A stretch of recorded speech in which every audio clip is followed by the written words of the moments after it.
Évangile de Jésus-Christ selon saint Luc.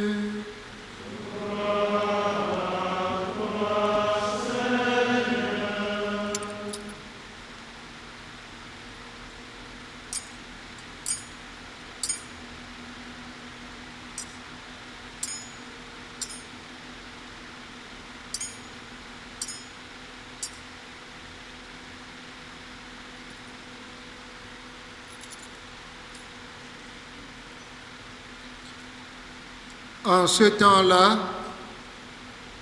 parmi les disciples, le Seigneur en désigna encore 72 et il les envoya deux par deux en avant de lui en toute ville et localité où lui-même allait se rendre. Il leur dit: la moisson est abondante, mais les ouvriers sont peu nombreux. Priez donc le maître de la moisson d'envoyer des ouvriers pour sa moisson. Allez, voici que je vous envoie comme des agneaux au milieu des loups. Ne portez ni bourse, ni sac, ni sandales, et ne saluez personne en chemin. Mais dans toute maison où vous entrerez, dites d'abord: paix à cette maison. S'il y a là un ami de la paix, votre paix ira reposer sur lui. Sinon, elle reviendra sur vous. Restez dans cette maison, mangeant et buvant ce que l'on vous sert, car l'ouvrier mérite son salaire. Ne passez pas de maison en maison. Dans toute ville où vous entrerez et où vous serez accueillis, mangez ce qui vous est présenté. Guérissez les malades qui s'y trouvent et dites-leur: le règne de Dieu s'est approché de vous.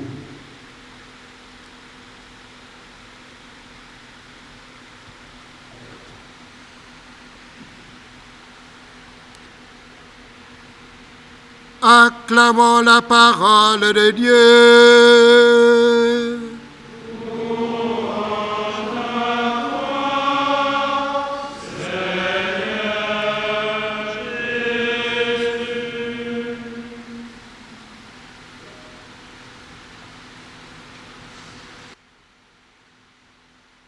Monseigneur le vicaire général de Douala, chers frères dans le sacerdoce,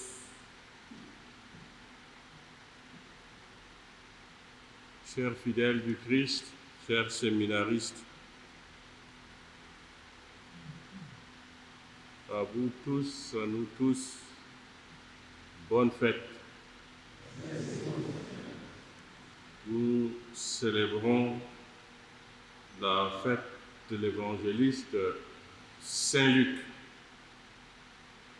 Et nous savons ce que Saint Luc l'évangéliste, Saint Luc nous a apporté, ce que son évangile nous a révélé. Donc c'est une belle occasion pour nous, et surtout pour vous qui êtes dans cette maison de formation, une bonne occasion pour mieux accueillir l'Évangile, pour accueillir notre Seigneur Jésus-Christ. Évidemment, par l'Écriture sainte, nous apprenons à connaître la révélation de Dieu, comment Dieu se fait connaître à chacun d'entre nous, comment le Christ nous rencontre et comment nous l'accueillons. Et voilà, dans cette voie, on nous présente Saint Luc, ou du moins un verset parle de lui, de Saint Luc.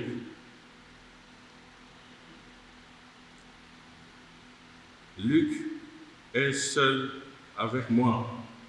Donc c'est Paul qui parle.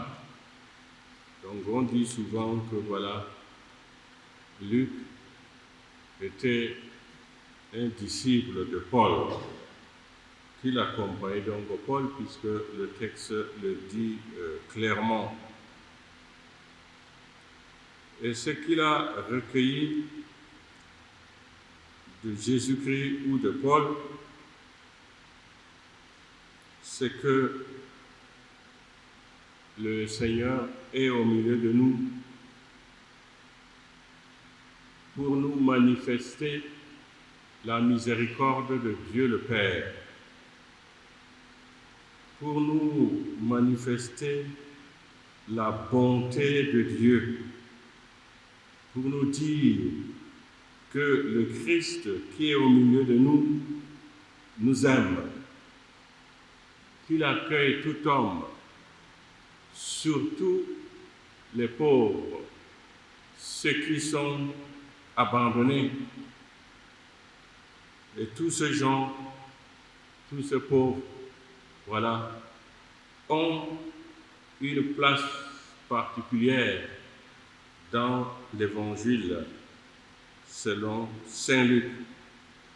Et Luc nous montre comment, quelle attention le Christ leur accorde.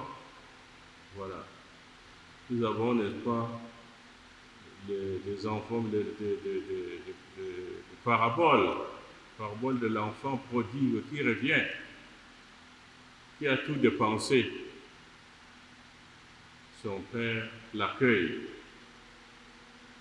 Cette femme qui vient se jeter aux pieds de Jésus, on l'accuse d'être une femme pécheresse, mais le Christ ne le garde pas, la laisse toucher ses pieds, laver ses pieds de ses larmes. Tant d'exemples.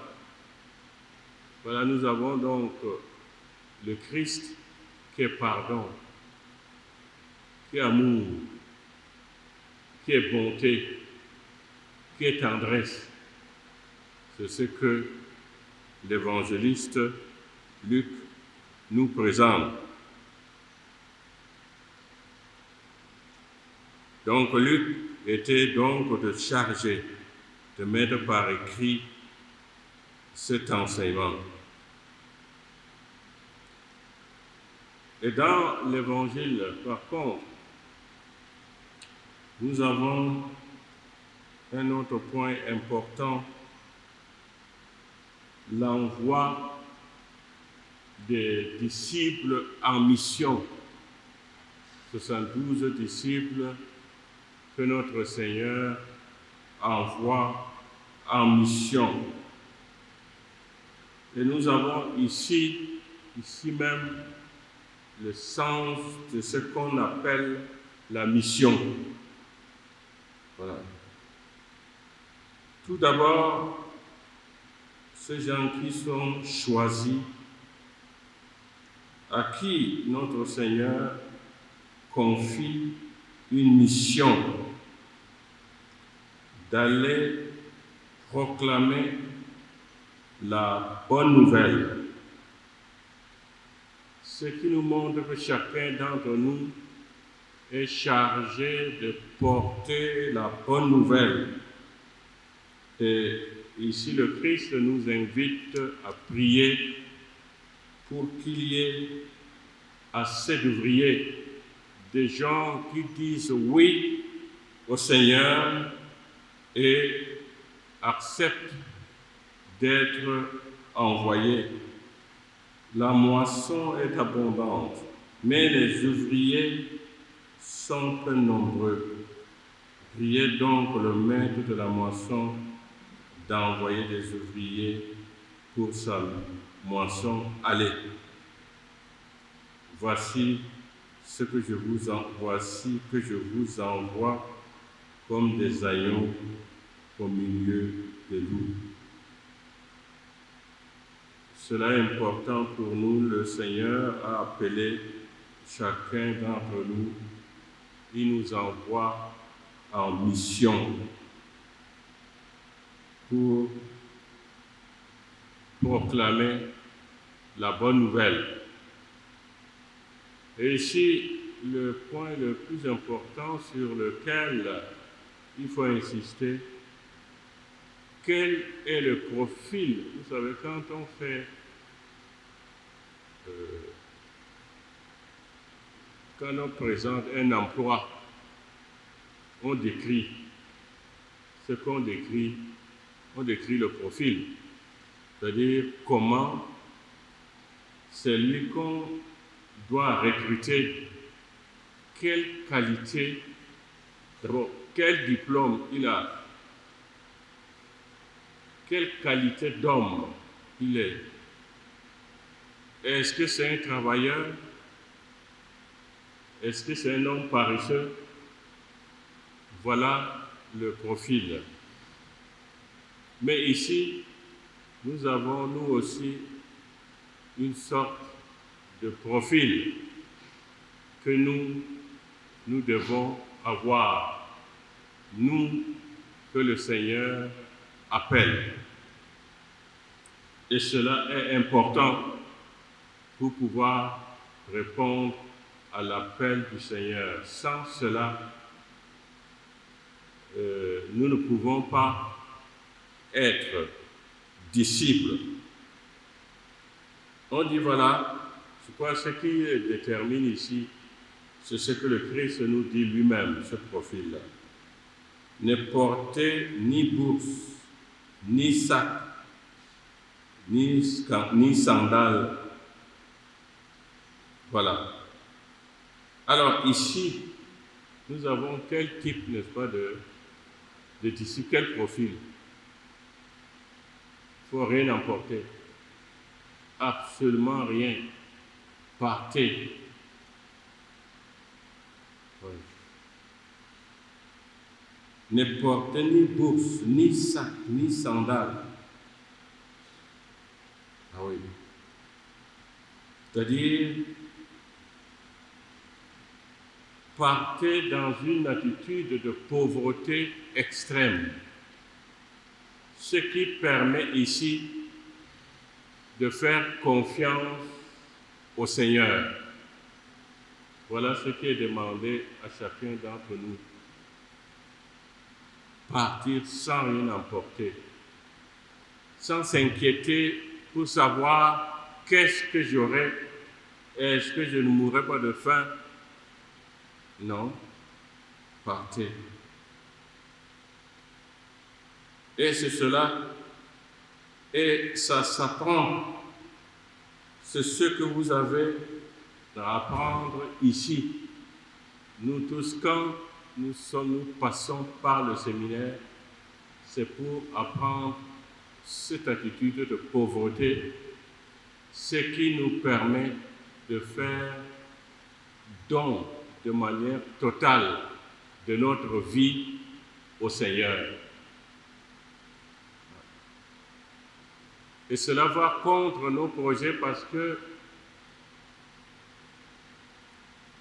je pense, n'est-ce pas, à quand vous préparez l'ordination, qu'est-ce qu'on demande aujourd'hui? On demande un véhicule. Si au moins, s'il n'y a pas de véhicule, il faut une moto. S'il n'y a pas de moto, le vélo, non, c'est pas à notre niveau. Et vous savez, c'est pour ici souligner n'est-ce pas, ce que nous rêvons, nos projets, est en fait loin de ce que le Christ nous demande. Je me rappelle bien, j'ai dû arrêter l'ordination d'un prêtre parce que tout ce qu'il demandait pour l'ordination, c'était beaucoup. Ça donnait des millions. Est-ce que nous avons besoin de tout cela? Avons-nous besoin de tout cela pour être prêts? Je vous donne un exemple, celui que nous connaissons bien. Baba Simon, quand il est parti au nord, il n'a rien emporté, absolument rien. Et en vivant au milieu des gens de la montagne, qu'on appelle les Kirdi, qui sont pauvres, c'est en ce moment-là qu'il revenait ici à Douala, demander de l'argent, tout demander, même des habits, mais pas pour lui, mais pour ces gens-là auprès de qui il est envoyé, ces gens à qui il doit annoncer l'évangile. Mais rien pour lui. Et justement, c'est cela. Mais j'ai l'impression aujourd'hui, cela est plus fort que nous. Il nous est difficile de dire, mais de nous poser la question. Ce que le Christ nous dit là, est-ce que c'est réellement pour nous? Est-ce que c'est possible ou est-ce que ce n'est pas possible? Répondez-moi. Ah ouais, sinon nous perdons notre temps. Si nous refusons de nous convertir, de marcher selon, n'est-ce pas, l'évangile de notre Seigneur Jésus-Christ. Et le texte continue bien. Alors, ne saluez personne en chemin, mais dans toute maison où vous entrerez, dites d'abord paix à cette maison. Alors, ce qu'ils ont donné aux gens, c'est la paix. C'est donner en fait Jésus-Christ à ces gens-là. Quand nous sommes ordonnés, c'est pour annoncer Jésus-Christ. Ce n'est pas pour nous-mêmes que nous avons été ordonnés. Nous avons été ordonnés pour les autres. Nous avons fait don de notre vie à notre Seigneur Jésus-Christ. Voilà. Nous avons annoncé la paix, et la paix, c'est Jésus-Christ. C'est que nous venons. Quelquefois, nous prêtres, nous sommes en paroisse. Beaucoup de gens viennent vers nous. Vous voyez, nous sommes contents. Nous pensons que les gens viennent vers nous là parce que nous sommes beaux, parce que nous nous habillons bien, parce que nous avons de belles chaussures. Ne nous trompons pas. Les gens viennent vers nous pour apprendre à connaître Jésus-Christ et à aimer Jésus-Christ. Le jour où vous n'êtes plus prêtre, personne ne viendra vers vous. S'ils viennent vers nous, sachons le bien, s'ils viennent pour nous, c'est pour Jésus-Christ et nous avons à leur donner Jésus-Christ, à leur donner la paix, pas autre chose. Ce n'est que cela. Nous avons à être à leur service, au service de nos frères. Et ici, voilà, on dit s'il y a un ami de la paix, votre paix ira reposer sur lui. Sinon, elle reviendra sur vous. Et il nous demande même aux envoyés de rester dans cette maison. Vous voyez, ici, nous avons tout. Mangeant et buvant ce que l'on vous sert. Ça veut dire que nous n'allons pas mourir de faim. Pas du tout. Dans une paroisse, un prêtre qui est là, au service de ses fidèles, ses frères feront tout,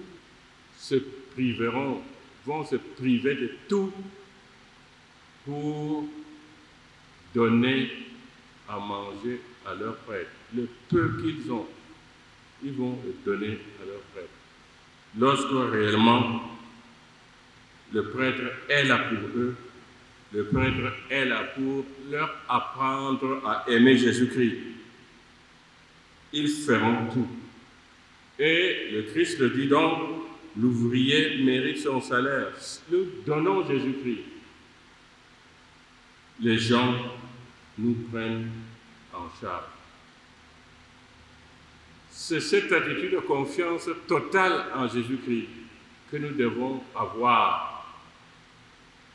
Que c'est lui que nous servons, en servant nos frères, en faisant connaître Jésus-Christ à nos frères. Il n'y a pas autre chose.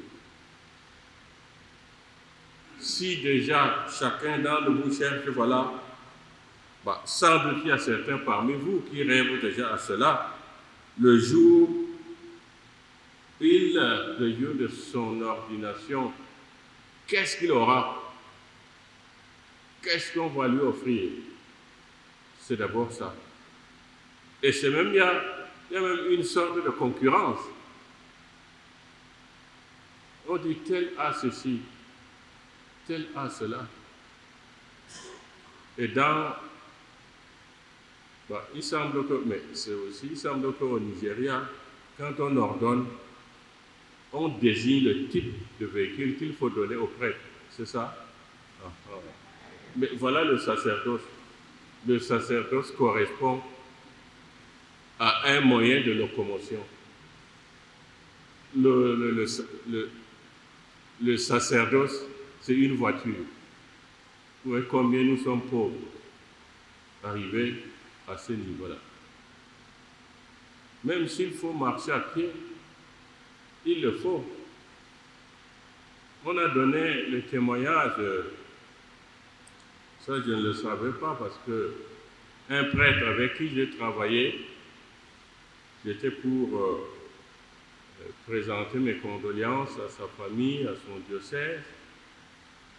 On rapporte ceci, il avait sa bicyclette. Il a porté sa valise sur sa bicyclette pour aller célébrer la messe. Et en route, les policiers l'arrêtent. Il leur explique tout. Mais les policiers ne veulent céder en rien. Alors, évidemment, est-ce que les policiers voulaient que sans doute qu'ils donnent quelque chose? Ils ont pris sa bicyclette. Ok, il a détaché donc sa valise chapelle. Il a mis sur la tête. Il a laissé les policiers avec la bicyclette. Il est parti célébrer sa messe. C'est l'essentiel, ce qu'il cherche. Aller célébrer l'Eucharistie. Aller célébrer l'Eucharistie, pas autre chose. Laisser la bicyclette. Mais ce n'est pas ça qu'il cherche. Ce qu'il cherche, c'est annoncer l'Évangile. Je crois que nous devons, nous tous, en commençant nous ici, nous devons revenir à l'essentiel. Pourquoi le Christ nous a appelés? C'est d'abord pour être avec lui, pour le servir, pour l'aimer, vivre selon l'Évangile. Et c'est ce qui nous met au service de nos frères. Et c'est ce que vous avez à apprendre. Ne dites pas que, ok, dans notre monde aujourd'hui, le prêtre c'est ceci, le prêtre a telle maison, a tel ceci, a tel cela, c'est ce type de prêtre que je voudrais être. Non, ce n'est pas cela. Ce que nous avons là, ce ne sont que des moyens de locomotion. Mais nous ne nous faisons pas prêtres pour des biens matériels. Nous ne renonçons pas, n'est-ce pas, à tout pour des biens matériels. Vous voyez, les apôtres, évidemment, ils ont eu beaucoup de difficultés pour comprendre ce que suivre Jésus-Christ. Chacun voulait être ceci, voulait être cela. Ils n'ont pas compris. Ils ont compris, sans doute, grâce à la puissance de l'Esprit Saint, ils ont compris qu'ils ont été appelés en fait pour servir. Mais c'est cela, nous avons été appelés pour servir, pas pour autre chose. Connaître Jésus-Christ, nous donner totalement à Jésus-Christ, nous laisser totalement transformer par notre Seigneur Jésus-Christ. Et c'est ce que notre monde a besoin. C'est ce dont notre monde a besoin. De prêtres qui servent. L'Église où on rencontre Jésus-Christ. L'Église qui est au service des pauvres. Et nous, les premiers, nous devons être ce serviteur-là. Et vous voyez, et il faut porter, ici c'est important, le dernier verset, mais il faut porter ce souci constant, cette préoccupation constante.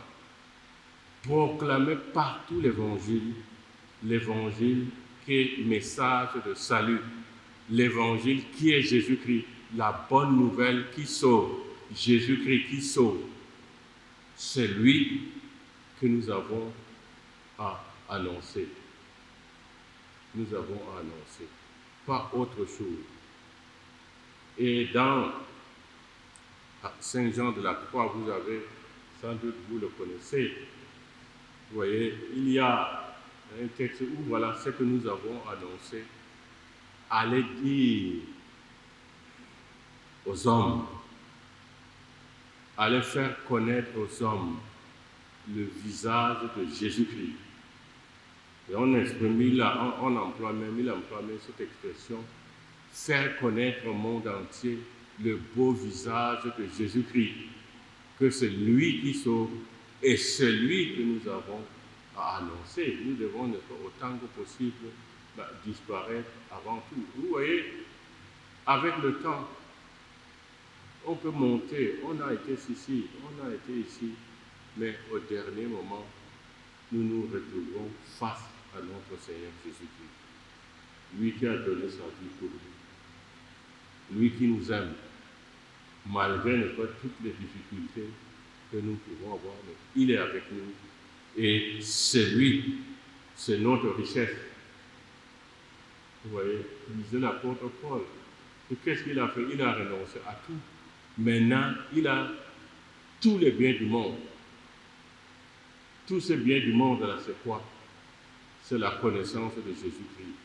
C'est l'amour de Jésus-Christ. C'est ça, c'est cela qui lui reste. Tout simplement, pas autre chose. Ok, il nous envoie. Et quelqu'un, aujourd'hui, comme Luc, qui a découvert cela, montrer comment Jésus-Christ se présente à nous. Luc, c'est cela l'évangéliste Luc. Que Jésus-Christ, c'est l'amour, c'est la tendresse, c'est la miséricorde, c'est le pardon. C'est lui qui accueille ceux qui souffrent, ceux qui sont abandonnés, ceux qui vivent dans la misère, ceux qu'on tue. Voilà Jésus-Christ. C'est cela que nous avons à accueillir et c'est ce message, n'est-ce pas, que l'évangéliste Saint Luc nous révèle aujourd'hui ce point particulier de la vie de notre Seigneur Jésus-Christ. Mais ici, lisez, méditez la parole de Dieu. Méditez la parole de Dieu et cherchez autant que possible à mettre la parole de Dieu en pratique dans votre vie. Et c'est cette parole qui vous transformera, qui transformera votre vie parce que cette parole vous permet de rencontrer Jésus-Christ, de répondre à son appel.